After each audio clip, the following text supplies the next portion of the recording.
Iniciamos aqui mais uma edição do Democracia pela TV Assembleia.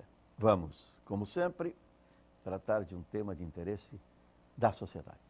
Uma questão que envolve saúde, desde o primeiro momento da vida de cada um de todos nós. Amamentação. Um tema recorrente.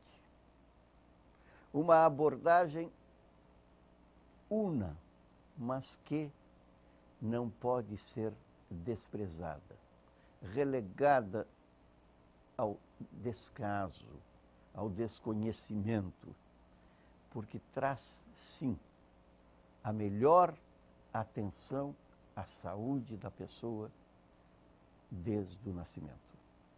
Desde antes do nascimento, para a mãe, para filhos, mas que com comportamento adequado assegura os melhores instantes da vida de cada um, notadamente do recém-nascido, dos primeiros meses de existência, e isto se prolonga por toda a vida, em consequência virtuosa, em aceitação de todos para com as recomendações que usualmente são feitas nos escritórios dos especialistas, dos médicos e todos aqueles que representam esta área de atendimento à população, mas que, de certa forma, necessitam também, com a sua participação, transmitir às pessoas os cuidados que devem ser tomados, que são de prevenção, que são também de tratamento, elenco de cuidados indispensáveis. Sobre isso é que estarão aqui mantendo conversação com os nossos telespectadores, os convidados do Democracia de hoje nos estúdios da TV Assembleia. Como se comportam gestantes, como devem estabelecer regras de conduta aquelas que estão amamentando, que estão nutrindo os seus filhos. Trazemos para o Democracia de hoje, mais uma vez, para a alegria de todos nós, uma viagem pelo mundo, que há algum tempo não nos encontramos, o Dr. Ricardo Nogueira, entre muitos títulos, o primeiro deles, psiquiatra. A nutricionista Andressa Tura, que também retorna para a alegria de todos nós a este espaço. E pela primeira vez nós temos a satisfação de receber a doutora Cristina Simon, que é pediatra responsável pelo banco de leite do Fêmina, aqui em Porto Alegre. Para a primeira manifestação sobre a pauta de hoje do nosso Democracia, nós convidamos o doutor Ricardo Nogueira. Tudo bem? Tranquilo. É uma satisfação voltar aqui e para falar desse assunto que é fundamental.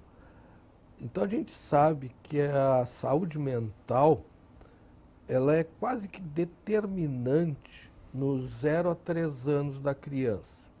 E a primeira etapa que a criança tem contato com o mundo é no seu nascimento, e a amamentação é um recontato que a criança faz com a própria mãe, porque num primeiro momento a criança não se reconhece como uma pessoa, uma entidade.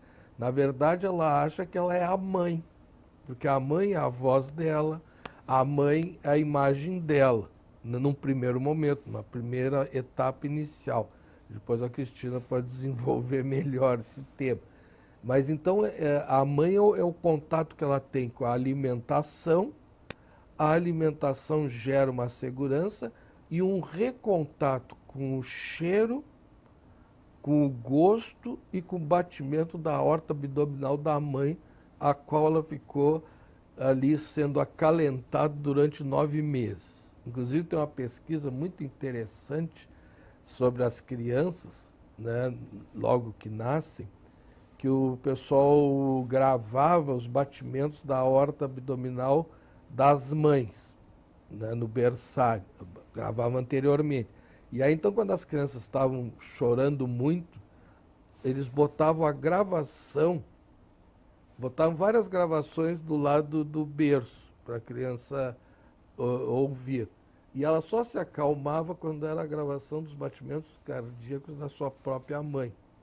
E era gravado da aorta abdominal, que fica, o útero é embalado por essa aorta abdominal. Então, eu acho essa experiência muito interessante, né? Então, a criança ela precisa ter um contato, e esse contato gera uma segurança, porque, num primeiro momento, a mãe é a própria imagem do bebê, né? Ele não tem ainda uma noção de vida, né? Depois que ele vai, conforme as etapas do desenvolvimento. Então, esse período é fundamental emocionalmente, psicologicamente, porque essa mãe vai passar serenidade, tranquilidade ou não, né? A gente sempre fala uma imagem da mãe suficientemente boa, aquela mãe amorosa, afetiva, apesar que isso não é uma verdade absoluta.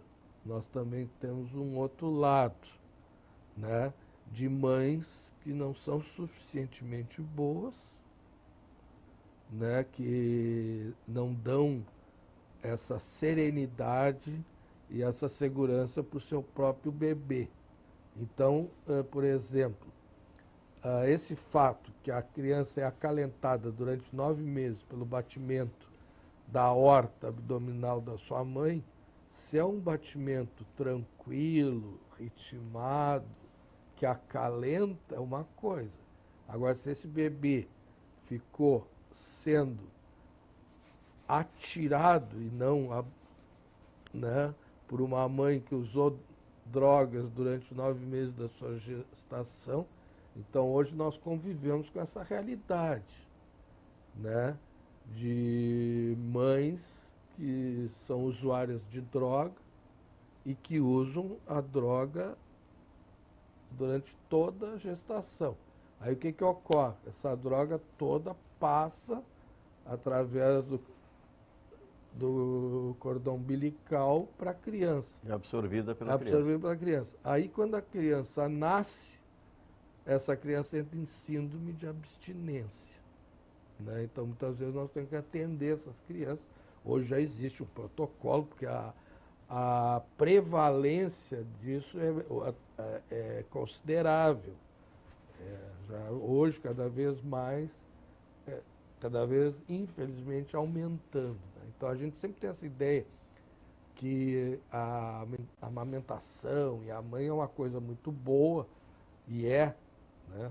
Claro que tem que ser estimulado, mas num ambiente de serenidade, de tranquilidade, porque isso tudo vai passar para essa criança, e essa criança vai ser fruto desse ambiente. Então, aquela criança que foi acalentada, acariciada, né? Porque a amamentação, além de dar o alimento para a criança, também vai dar um prazer muito grande para a mãe, né? A mãe vai ter uma satisfação daquela retomada desse contato. Porém, tem o outro lado também.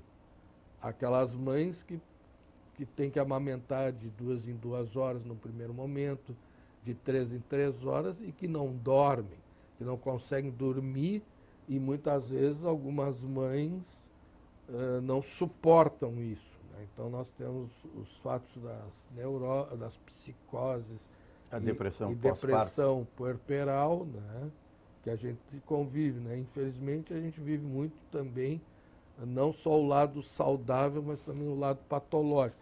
Então o que a gente tem que evitar que isso ocorra? Então, se durante a gestação a gente já vê que existe uma história pregressa que possa ocorrer esse tipo de coisa, se já houve, por exemplo, depressão puerperal anteriormente, numa gestação anterior, então a gente tem que fazer um trabalho de prevenção para que a mãe possa passar uma serenidade para essa criança. Então, aquela criança que for amamentada com carinho, com serenidade, em tese, no ambiente sereno, provavelmente tem tudo para que seja uma pessoa assim também. André Satura, Bom, como ele havia falado em relação ao vínculo mãe e filho, né? No aleitamento materno, que a gente normalmente fala que até os 6 meses de idade é o aleitamento materno exclusivo, que é aquele que não tem nada, só o leite materno, porque ele tem todos os nutrientes para a criança, é o momento que ela mais vai ter vínculo com a criança. Então é muito importante que essa mãe, como ele havia falado, tenha um psicológico muito bom, né? Até para ela poder ter uma boa retirada do leite. E durante essa amamentação, quando ela estiver amamentando, a gente tem 3 tipos de leite, que é o primeiro, que a gente chama de colostro, que é o mais amarelinho, né, que é o que tem mais rico em proteínas e também em imunoglobulinas, que é o mais importante no início para a criança recém-nascida, né, que ela vai ter todos os nutrientes necessários para ela já novinha, assim, recém-nascida. E depois a gente tem o leite intermediário, né, que é o que a gente chama também de transição, que ele é um pouquinho mais branquinho, já tem uma diminuição proteica menor também. E depois a gente também tem o leite maduro, que daí já é o leite normal, é o mais branquinho mesmo, que é o leite que a criança vai ter até, né, os 6 meses de idade ou até os 12 meses, dependendo se a mãe conseguir amamentar, né. O que a gente fala do aleitamento materno, né? A gente tem também o aleitamento materno predominante, que é aquele que também trata muito a questão não só do leite. A gente pode estar dando água, pode estar dando líquidos adoçados para a criança, né? Mas até os 6 meses é só o aleitamento materno exclusivo, porque ele é completo, sim, para a criança ir se desenvolvendo. O leite materno da mãe, ele é riquíssimo em tudo que é nutriente, além de proteção para a criança. Então, a gente tem que usar esse alimento que a mãe natureza nos deu, né, como um alimento que realmente faz a diferença para o desenvolvimento da criança. Então, se a mãe puder amamentar até mais do que os 6 meses, isso é uma maravilha, porque o que diz o aleitamento materno em várias pesquisas? Que ele previne a diabetes futura na criança, problemas com obesidade também, tem mais de muitas pesquisas, até o sobrepeso também, além, né, da obesidade em si. Também ela ajuda na questão das otites, de várias outras doenças que a criança pode vir a desenvolver. Então, é muito importante a gente valorizar esse alimento tão rico em nutrientes, né? É um combate natural às inflamações, notadamente das vias aéreas, né? Exatamente. Cristina Simão, tudo bem? Tudo, obrigada pelo convite. A amamentação, apesar de ser um evento biologicamente determinado, todo mamífero amamenta, isso é determinante para a sobrevivência. No ser humano, ele tem um aspecto diferenciado. Ele tem um evento social. Nem toda a mãe consegue amamentar. Até os 6 meses exclusivamente, e depois até os 2 anos com alimentação complementar. Essa mãe que amamenta e deve ser amamentado ainda na primeira hora pós o parto, no contato pele a pele com o bebê, isso vai fazer com que ela tenha mais sucesso depois no aleitamento, se for realizado pele a pele depois do nascimento, ela passa por inúmeras dificuldades. A regra é que existam dificuldades. A exceção são as que amamentam, e ela precisa então de uma rede de apoio dos profissionais. Eu particularmente trabalho então com a rede brasileira de bancos de leite, um auxílio nesse período do hospital pós-parto, que é um período curto, ela vai ficar 48, no máximo 72 horas.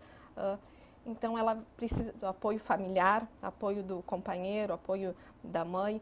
Então, no ser humano, a amamentação é socialmente determinada. Se ela tiver familiares que amamentaram mais tempo, se ela tem uma história pregressa de sucesso com amamentações anteriores. E essa rede de apoio tem que ser bem... É uma rede de transmissão solidária, não é isso? Das pessoas do entorno, de quem tem a experiência e a informação adequada. Exato, e falta informação adequada.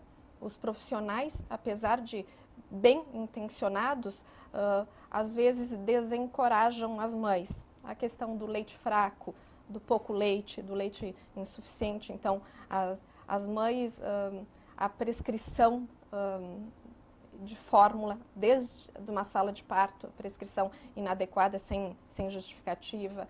a nossa vivência hospitalar é de batalha, em prol da promoção e da proteção do aleitamento. As nossas taxas de aleitamento ainda são muito aquém do ideal. Em torno de 60% das mães amamentam no primeiro momento, saem amamentando e chegam ao 6º mês, no Brasil, 40% delas. Ainda assim, essas taxas são o dobro de países como os Estados Unidos, Inglaterra, China. Ainda no Brasil, em função também de licenças gestantes, licenças maternidade de 4 meses, alguns locais estendidas até o 6º mês, o retorno ao trabalho é muito impactante no desmame, muito. A mãe que volta a trabalhar normalmente introduz uma alimentação, até com 4 meses, às vezes já alimentação complementar. Então, o ideal é que, além de 6 meses de licença, ela não tem um local adequado para tirar o seu leite no trabalho. Muito bem, a doutora Cristina traz aqui uma situação que eu tenho certeza é nova para o telespectador, que é a observância rigorosa de um protocolo protetivo para a mãe, né? Isso é fundamental, é o início de tudo para o que chamam vulgarmente de alimento completo, possa de fato ser recebido, entregue e recebido pelo bebê de maneira adequada.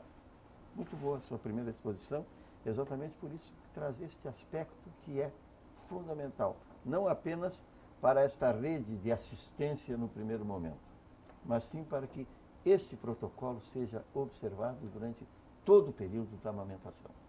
E existem iniciativas, legislações, a norma brasileira de comercialização de alimentos para lactentes, a NBCAL, a iniciativa Hospital Amigo da Criança. Ao longo dos anos se legislou proteções para o aleitamento.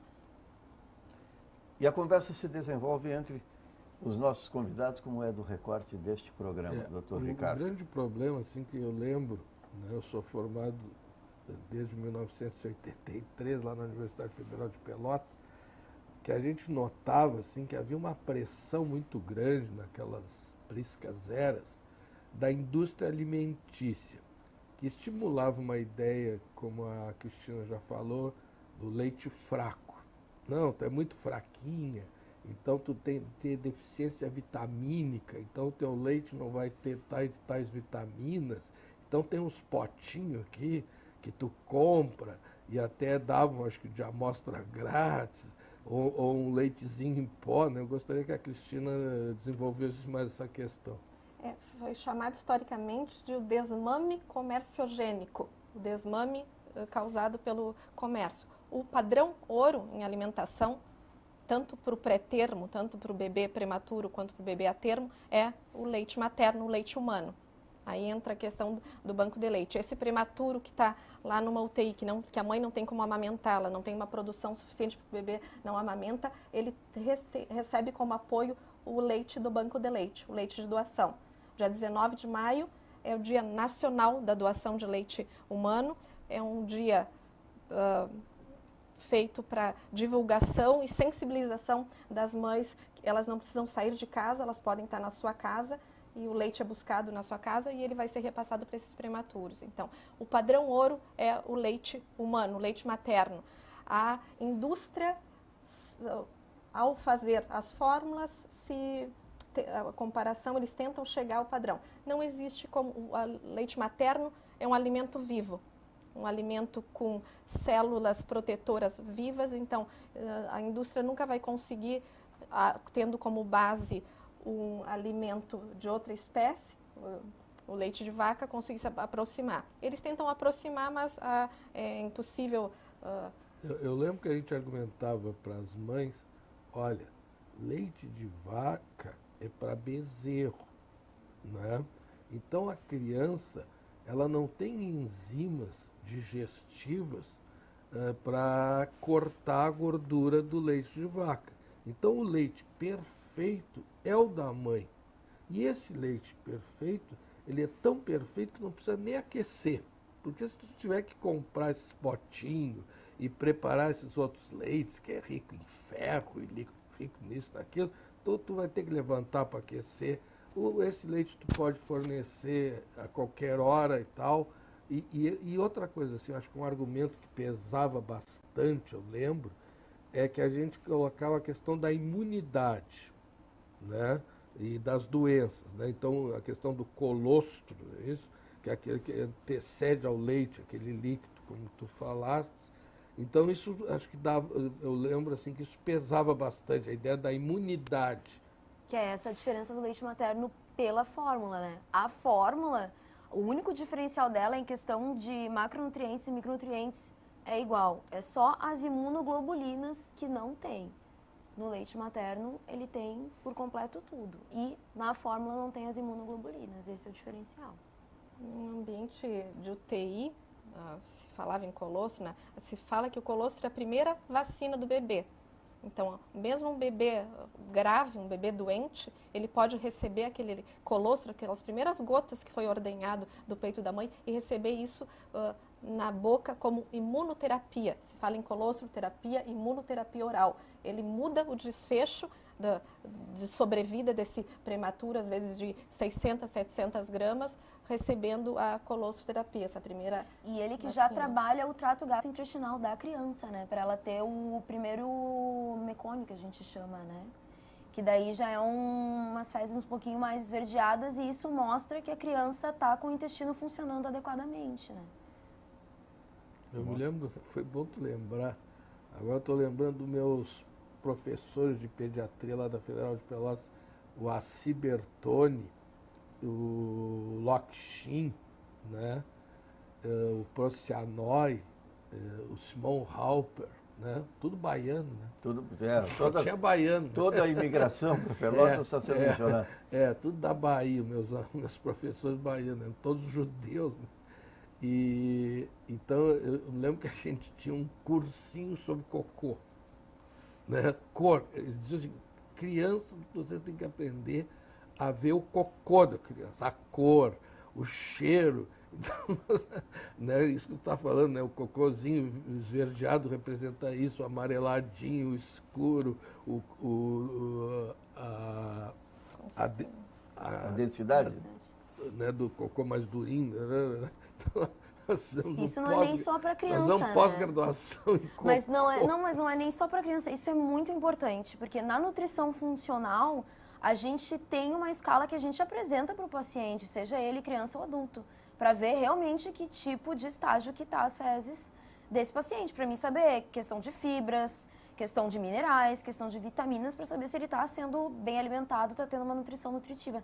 Então, as fezes do ser humano é importante a gente estar avaliando muita coisa que a gente visualiza ali, a gente já está sabendo qual alimento que ele não está consumindo. Então, a gente tem que valorizar o que a gente coloca para dentro, né? E também então, o que acho que faz, na né? amamentação, o importante é enfatizar a riqueza, né, do leite humano, né, que tem todos os componentes necessários, e desmistificar esse, como é que tu falou, Cristina, comerciogênico? Desmame comerciogênico.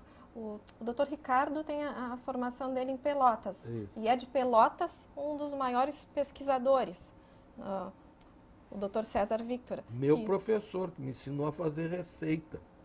Eu não sabia fazer receita, quem me ensinou foi o César Victor. E o César recentemente teve uma publicação extensa e, além de todos os benefícios, ele pontuou na corte que ele acompanha em Pelotas o aumento do coeficiente intelectual e o aumento de os pacientes que foram, as pessoas que foram amamentadas ao peito A relação com o tempo, né? Ganham e o ganho mais. intelectual, né? Ganho intelectual e ganho de salário. São pessoas que recebem mais. Quem foi amamentado? Por estar melhor preparado. Mas provavelmente. Aqueles que foram amamentados são as pessoas que se deram melhor na vida. E eu acho que isso é baseado num estudo de corte que é de quantos anos já, Cristina? 40 anos? 30 anos. É do meu tempo. E esse estudo é um estudo tão importante que provavelmente possa ser indicado. Ele teve uma indicação por esse Por esse trabalho? Por esse trabalho. Ele trabalha muito com aleitamento, ele foi das primeiras publicações que mostravam um impacto significativo em doença respiratória, gastrointestinal, e Não, agora... o César Vítora fez uma revolução na medicina. O César Vítora que criou o soro de reidratação oral, que é nada mais, nada menos do que soro, sal e açúcar, correto? Antigamente, no meu tempo... É o que as pessoas chamam de soro caseiro. O soro caseiro, exatamente, essa Não é? denominação quem deu foi ele. Então, presta bem atenção.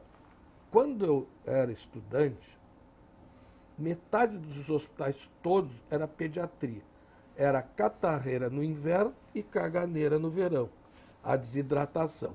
Aí eu me lembro que tinha algum desses eminentes hebreus aí, que foram meus professores, que tinha um certo carimbo lá, né? Davam antibióticos, não sei o quê. Aí, quando o César cria o soro de reidratação oral, todos aqueles medicamentos, foram totalmente execrados, né?